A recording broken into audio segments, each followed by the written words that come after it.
The film begins with a boxer named Billy, who takes part in underground boxing matches in Thailand.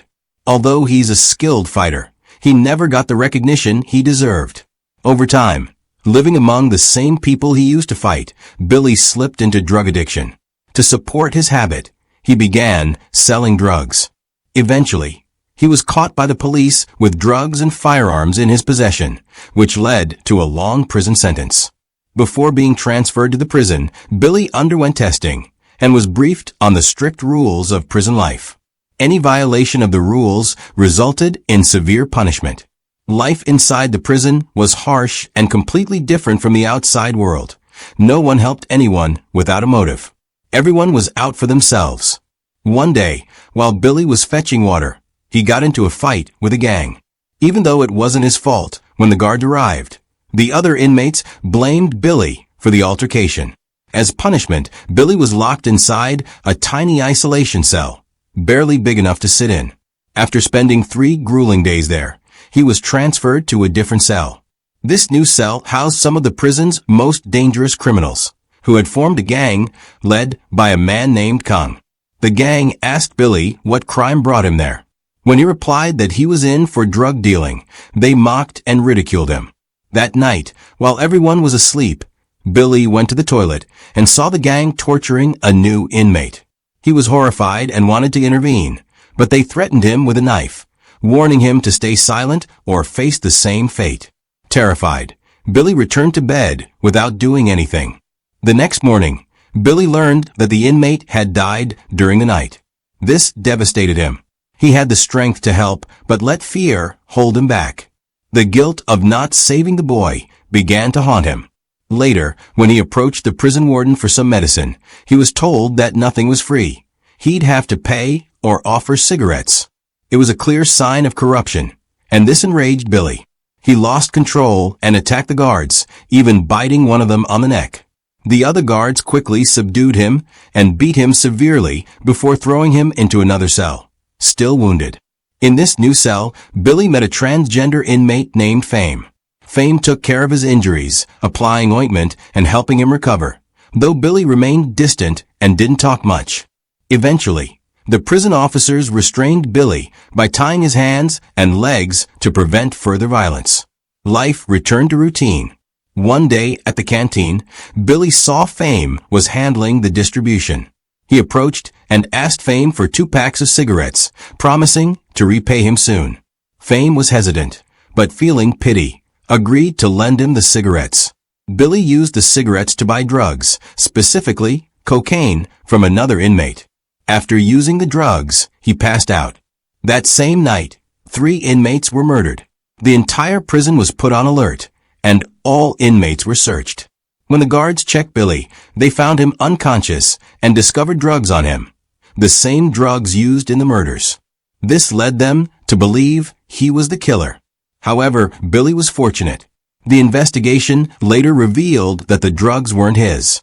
Billy had used cocaine, but the drugs linked to the murders came from another inmate who had planted them on Billy to save himself. Eventually, the truth came out, and Billy was cleared of the charges. The next day, a guard offered Billy some drugs. Billy took them without hesitation. But when the guard asked for payment, Billy had no money. The guard then said, "If you can't pay, kill someone for me, and I'll let it slide." Reluctantly, Billy agreed. The guard wanted him to target the Muslim chefs working in the prison kitchen. Billy attacked them so brutally that they were left barely alive. The guard was pleased with their condition and handed Billy another packet of drugs, but this time Billy refused. Regret had begun to consume him for harming 2 innocent men just to feed his addiction. His guilt became unbearable, pushing him to the edge. That night, in utter despair, Billy cut his wrists with a blade in an attempt to end his life. Fortunately, the other inmates noticed in time and saved him. The prison staff realized Billy was under severe mental stress, so they removed the restraints from his hands and legs to help ease his condition. Later, Billy saw some inmates training in boxing. As a former boxer, he felt drawn to them and approached the group. But the coach quickly dismissed him, saying he would need to pay in cash or cigarettes to join the training. Billy tried to explain that he was a skilled fighter and could prove himself, but the coach wouldn't listen. Determined, Billy turned to Fame for help one last time. He asked for some cigarettes so he could join the boxing program, promising to repay Fame once he earned money from a match. Moved by Billy's resolve, Fame agreed and gave him the cigarettes. Billy returned to the coach, handed over the cigarettes, and finally got a chance to train. It had been a long time since he'd seen a punching bag. He poured all his frustration into it. During his trial round, his unique style and power stunned everyone, including the coach. From then on, Billy began training daily. The coach, impressed by his potential, pushed him hard, determined to prepare him for the upcoming competition.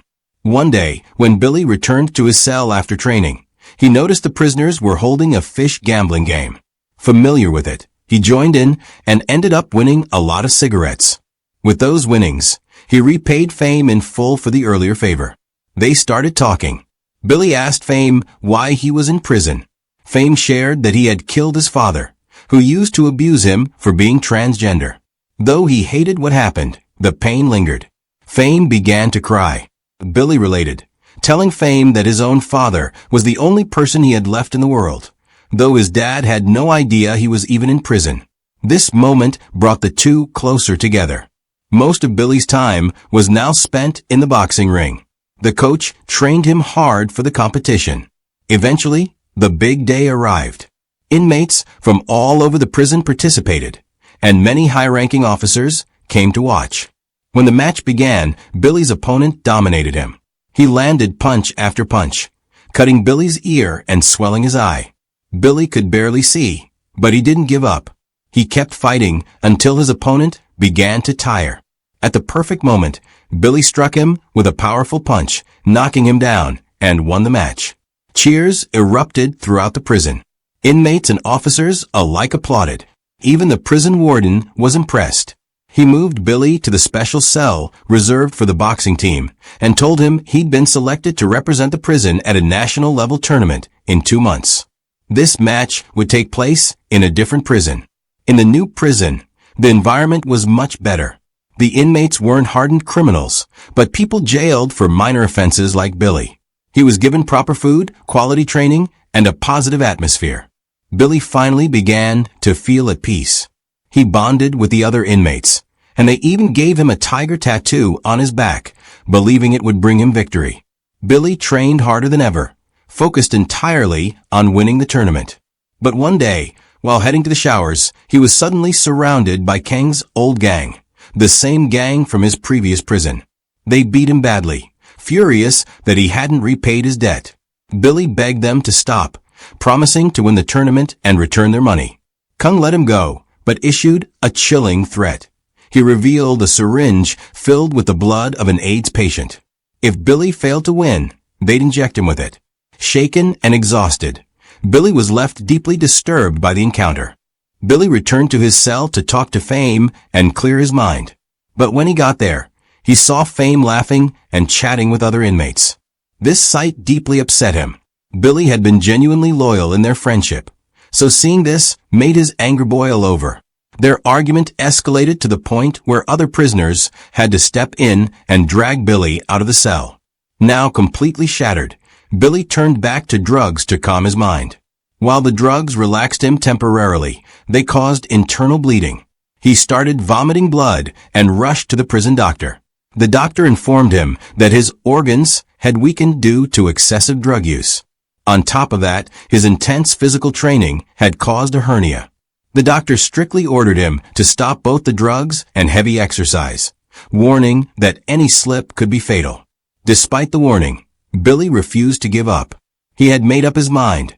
He would win that tournament, no matter the cost. It was the only hope he had left inside prison. So, against medical advice, he continued to train, pushing through the pain. At last, the competition day arrived.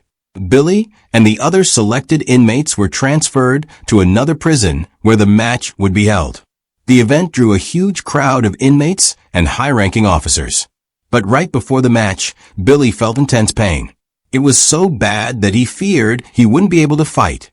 Still, he held it together and stepped into the ring. In the first round, Billy put up a strong performance. He landed solid hits and wore down his opponent.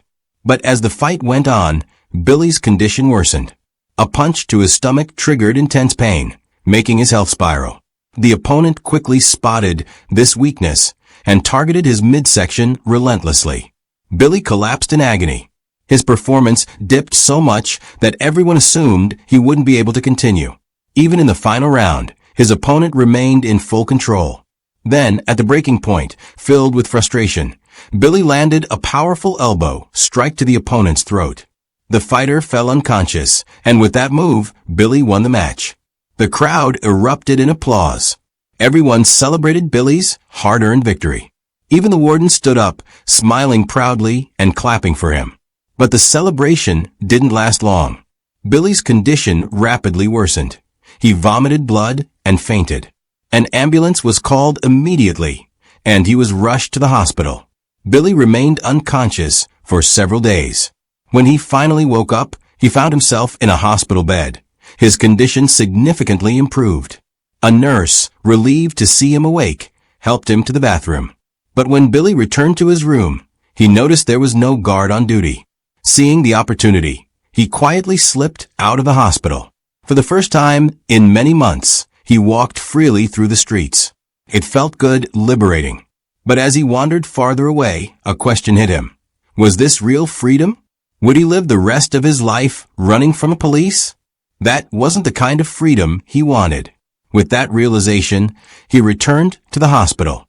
After spending several more weeks recovering, Billy was finally taken back to prison by the police. But upon his return, he received an unexpected surprise. His father had traveled all the way from England to see him. Seeing his dad filled Billy with immense joy.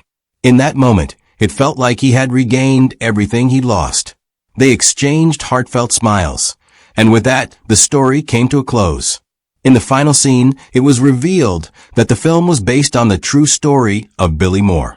The man shown as Billy's father was actually the real Billy Moore himself. He had spent 3 years in a Thai prison. Eventually, the remainder of his sentence was pardoned by a Thai general, and Billy was released in 2010. After his release, Billy's story was turned into a novel, which later inspired this film. Since then, Billy Moore has devoted his life to helping others, especially those battling drug addiction.